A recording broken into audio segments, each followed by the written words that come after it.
Before we launch this season of In Confidence, I ask you to send me your real life work problems. Not the version that you would polish up, but the unvarnished actual problem you're facing.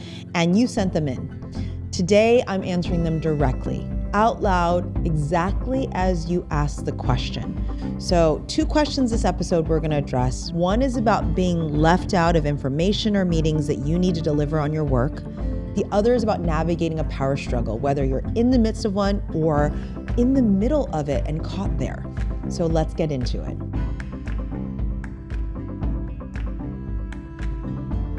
Welcome back to In Confidence, where what we share in confidence helps us grow in confidence. This is a very special episode of season 4. We're solving problems all season, and today I am solving your real work problems exactly as you asked them. So I'll answer 2 in today's session, and I'll answer 2 more this Friday. Today we're talking about being excluded from information or meetings that you need to do your job, as well as how to navigate a power struggle that is making your work life harder than it needs to be. On Friday, I'll be tackling how you get seen as a strategic leader, especially if you're mostly in execution mode, and what to do when someone at work doesn't have your back and breaks your trust. So the first questions we got were really specific. So I'm going to read the first one out loud. Lisa, how do I handle a situation when I'm being excluded and I need the information that is being discussed to do my job? Now, I think we've all faced this situation at some point in our careers. And I wanted to start with this question because I think the instinct most people have in this situation is completely understandable. I think it's also counterproductive. And I think the instinct when we feel excluded is the natural move is, I want to be included. And I need to make a case for why I deserve to be in the room. I always am a big fan of self-advocacy. I think in this moment, we need to make this situation not about me, but about us. And I want you to let go of this instinct to be, why am I not included? I deserve to be there. It's about fairness. To, you know what? I need to reframe the situation and frame it as we all want the same thing. We are all trying to do a really good job at work and we're moving towards the same outcomes. So whether it's you or your manager or the person running that meeting that you weren't in, think about we're on the same side of the table trying to get the best outcome for the company. And that shared objective is your most powerful tool. So let's not make this about access. Let's make this about alignment. And I think that key reframe all of a sudden opens up a space where you can solve this issue. So here's what I actually want you to do. With that mindset of this is not about included, excluded, access, territory, I'm not being included, I'm not being involved, to, hey, we need to get alignment so that we can all do the best job possible together. And I want you to flip on the switch of co-creation and collaboration, not about territory and who gets to be included in what. So here's what you're going to actually do. You're going to go directly to the person who has the information you need or controls the meeting schedule you want to be involved in. Before you say anything specific, I want you to start with a shared goal and a question. So here's a script that I want to read to you. Hey, I'm committed to us getting the best result here. As I was thinking through my own work plan and the things that I have to drive this quarter or this week, I realized there's some context I might be missing that would help me contribute more effectively. Can I ask for your thought partnership on whether I'm approaching this the right way? Or, hey, I understand that you are running a team and there might be information there that could be helpful to us solving this together. Notice what you're not saying. You're not saying, hey, why wasn't I included? And you didn't make it about fairness or territory. You're saying, I want us to win. Can you please help me help us? And that changes the dynamic completely. It turns a gatekeeper into a collaborator or a co-creator. And you're asking them to be a thought partner, to bring their fingerprints onto your work, and by return, to be involved in what they're driving.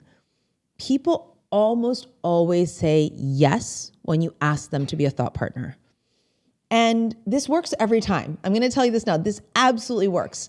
Because when you ask to be included, you put people on the defensive. That's actually the natural reaction. Well, why do you want to be in the meeting? Why do you need that information? People are defensive when you ask it that directly. They feel like they did something wrong, or they're carving something out and maybe they made a mistake in not including in that meeting. But when you anchor it to shared outcomes, you give them something to say yes to. You make them part of your solution. And you might also find out you were missing context, or you didn't even know what they were really working on. So asking the question, that reframe opens that door in a way that you can be looped in. Maybe you'll learn something about what they're doing that is even more helpful. You didn't even know, or there are other meetings that they think that you should get involved in. When you anchor to shared outcomes, you give them something to say yes to. You make them part of the solution. And you might also find out that you were missing context that you didn't even know existed. I think that's why I love asking the question and that reframe around, can you be a thought partner? Is there some context that I could be looped in on? Because when you ask, can I be included, that kind of shuts the door to a yes or no question. Versus a reframe opens the door, and you might learn things that you really needed to know, or other teams that are working on things that you should be looped into. There's all these other things that level of co-creation, collaboration, curiosity creates. So here's the bottom line. Don't fight for a seat when it comes to things like this. Show up for an outcome. The answer is always going to be better when you co-create it. And that's something that I have learned every single time I've invited someone in to be my thought partner. It just gets better. When you lead with that belief, people feel it and they want to include you more often, and they want to invite you in.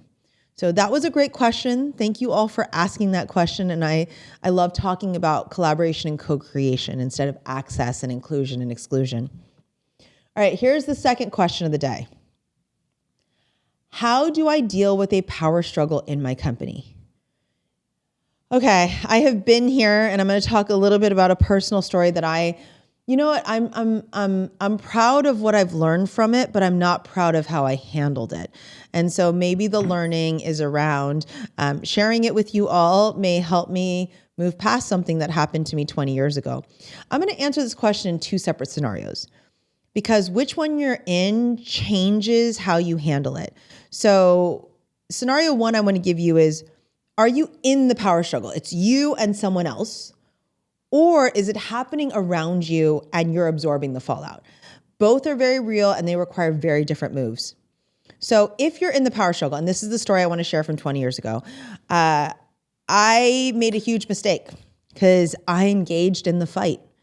And didn't do the hard work of building trust and being seen as a collaborator. So I'm going to describe this situation to you. And this was 2006. I had just made junior partner.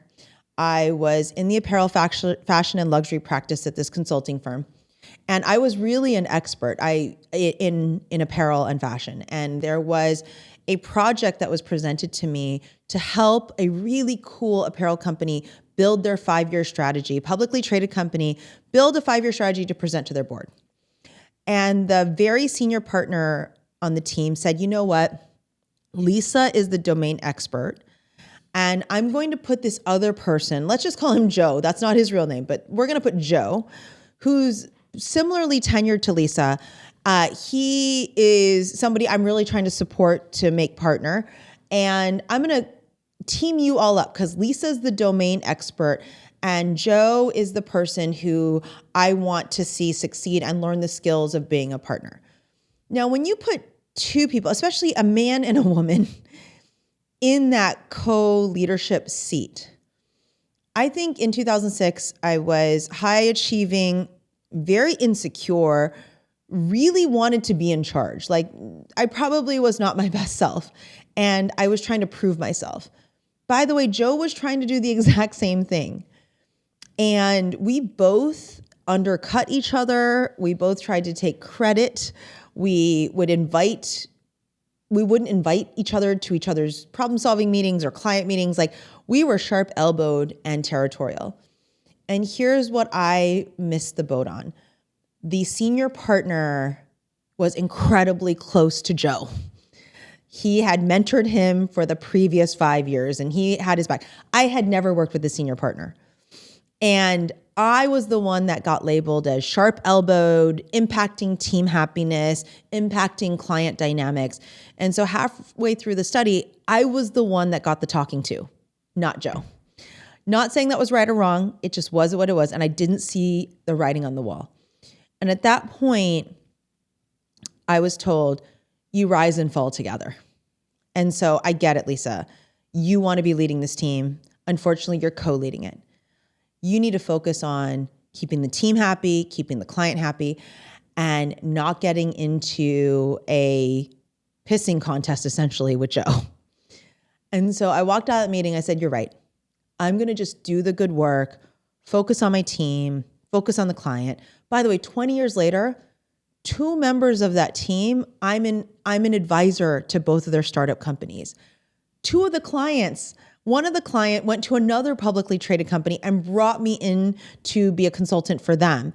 And I went to her baby shower. I've been involved in her life. Another one asked me for a reference years later for a job that she was applying for. So think about when I made that shift to not get involved in that power struggle anymore and to realize it was about the work and not about the dynamic between me and Joe, and I put my competitive edge away, it really allowed me to do some of my best work that 20 years later, I'm still in touch with most of those members of the team. I will say it penalized me to be in that power struggle. I got dinged on my annual review because that senior partner was not happy. I took the brunt of the effects of that power struggle. And I wish I could go back in time and do this differently. I look at all these publicly traded companies that have co-CEOs, and it's really cool. It's hard for one person to do the big job themselves. And they carve out places where they're experts, and they realize that together they could get more done. I wish I could go back to Lisa 20 years ago and say, you are the expert on apparel, and you're really good at getting people excited to do things. Let Joe do some of the stuff that you don't like to do, and have that open conversation with him around, hey, you're much better at writing the decks, the PowerPoint slides. You're much better at doing the edits. You're much better at the financial model review. Should we carve out spaces and help each other be successful and look good to everyone? I'm Facebook friends and LinkedIn friends still with this person, Joe. And there are times when I think to myself, wow, I probably should reach out. And maybe I will. Maybe this episode is inspiring me just to reach out and say, hey, I'm more mature than I was in my late 20s. And I think back about that time and how much I learned about how we could have worked together better. And I could have put my ego aside and my competitive spirit aside and put my sharp elbows aside. And you probably could have said, you know what, you don't know how to work the senior partner. I've worked with him for 5 years. Let me help you get a really good review in this situation. We could have really helped each other, and we didn't. So here's what I've learned. Power struggles aren't about struggling between equals. It's about the absence of trust. And when people fight over territory, credit, decision rights, what they're really saying is, I don't feel safe. I'm insecure, and your instinct is to grab. And I definitely grabbed. So I want you to ask yourself honestly, and I wish I could ask 26, 27-year-old Lisa the same question. Are you trying to win? Are you trying to prove yourself? Are you, or are you trying to lead? And those are very different games. Like, I wish I could go back and say, you need to lead in this moment, and you need to be a role model for what it's like to collaborate and co-lead something with someone. Winners collect powers, and leaders build it in other people. And they also know how to help their peers shine. I could have made Joe look good, and he would have made me look good too. And so I really wish I could go back in time and change that. The moment you start making other people feel powerful, you actually become the most successful person in the room. And so 3 things that you could do right now if you're in a power struggle. Get clear on what you actually want, not territory, ego, or power, the outcome. Power struggles are almost always a proxy war for something.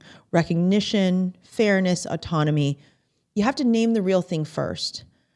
And then I want you to reframe it as, what are we really trying to get done here? In that instance from 20 years ago, we were trying to do an incredibly innovative 5-year strategy for this apparel company that had just gone public. And if we'd focused on the work, then we would have let each other's talent shine. I think also the second thing I want you to think about is, be the first one to be generous. Give credit publicly. Include the other person that you're struggling with in the conversation. Let their expertise shine, because I promise you, you've been put together probably because you complement each other. You bring different levels of experience and expertise to the problem. It feels counterintuitive to be generous, but it's also how you win. And talk to the person directly. Most power struggles live in silence, and it's because the 2 people never actually say what they need. So I just want to share with you that, because it's something I've lived, and I can proudly say I've never let it happen again. But that was a really hard experience. And by the way, Joe did make partner the following year. I did not. It took me many years later to do the same. And I really think that particular review dinged me the most. I was labeled. So if you're in the middle of a power struggle, I want you to really think about it differently. Second scenario, if the power struggle is happening around you, frankly, this is really hard too. I mean, could even be harder, because you didn't start the power struggle, you can't end it, and you are absorbing the fallout anyway. And so first thing I want you to hear is, not my war does not mean not your problem, okay? It's affecting your work, your energy every single day, and it is your problem by extension. So how do you navigate when a power struggle is happening around you, but you're not directly in it? Don't get triangulated. Both sides may come for you at some point, and they're gonna vent, recruit, try to position you. The moment you pick a side, you've entered a war that was never yours to fight. And by the way, if you're on the losing side, you're going to lose. Even if you're on the winning side, it won't feel very good. So I want you to stay warm, stay neutral, stay boring. I mean, I can't believe I'm saying that out loud, because I hate staying boring, but stay boring. Protect your own output. When power struggles happen, and again, I was in a power struggle with Joe, so I knew that it affected my team's output. You have missed decisions, misaligned direction, shifting priorities, mixed messages. Who do I listen to? This partner said this partner said another thing. Who am I gonna actually take decisions from? And your job, though, in the midst of that, is to keep delivering. So that team, they kept delivering. And that's also why I'm so close to them today. Your shield is your results. Nobody can use you as a pawn if you are visibly, consistently excellent. Also, I want you to name what you need more actively. If your struggle is blocking a decision, if this power struggle is blocking a decision or a resource that your work requires, I want you to go get it. Advocate for your work without wading into the politics. The bottom line for both of these questions, and I think this is really important, is make sure you focus on shared outcomes.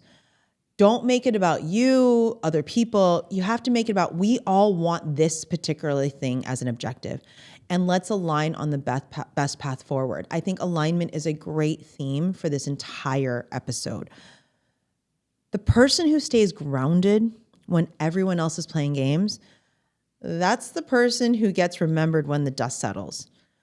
The person who co-creates and collaborates instead of competes, that's the person who rises the fastest, because they're also bringing their peers with them. Now, in closing, for each episode this season, I'm giving you one power move to try. And this week's power move is, I want you to identify one relationship at work that you want to build trust with that person, or you want to go to them and learn how to collaborate. I really want you to just pick one person. It might be somebody you're in a power struggle with. It might be somebody that has the information you need. It also just could be somebody that you've always wanted to get to know.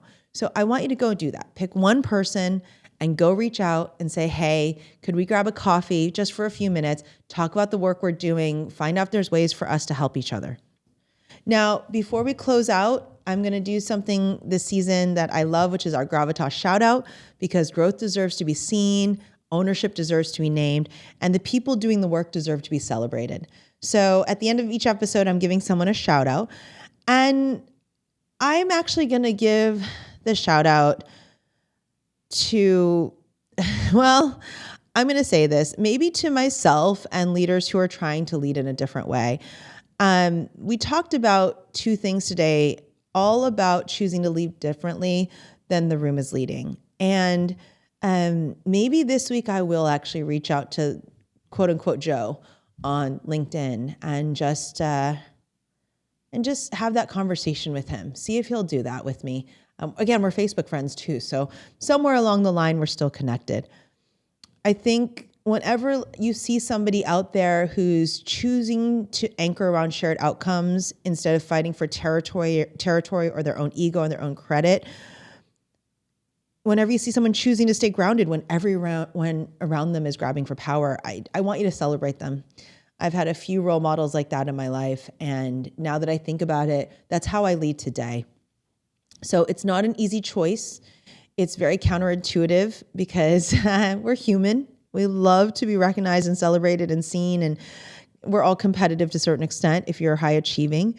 And so this shout out goes to every leader that's doing the hard work right now of bringing people along with them and co-creating and collaborating along the way.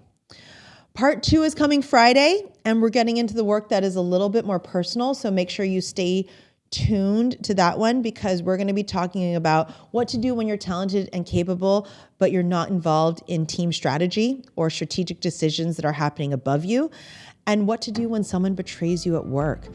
I hope you enjoyed this episode of In Confidence. I hope you're leaving this space stronger than the way you entered it, or having at least one or two of your questions solved and answered. Please share this episode with someone who needs to hear it today. I want you to subscribe, like, comment if you feel so inclined, because recognition creates ripple effects and amplifies our work. And until next time, in the words of my 9-year-old self, I see you, I value you, and I believe in you. This is In Confidence.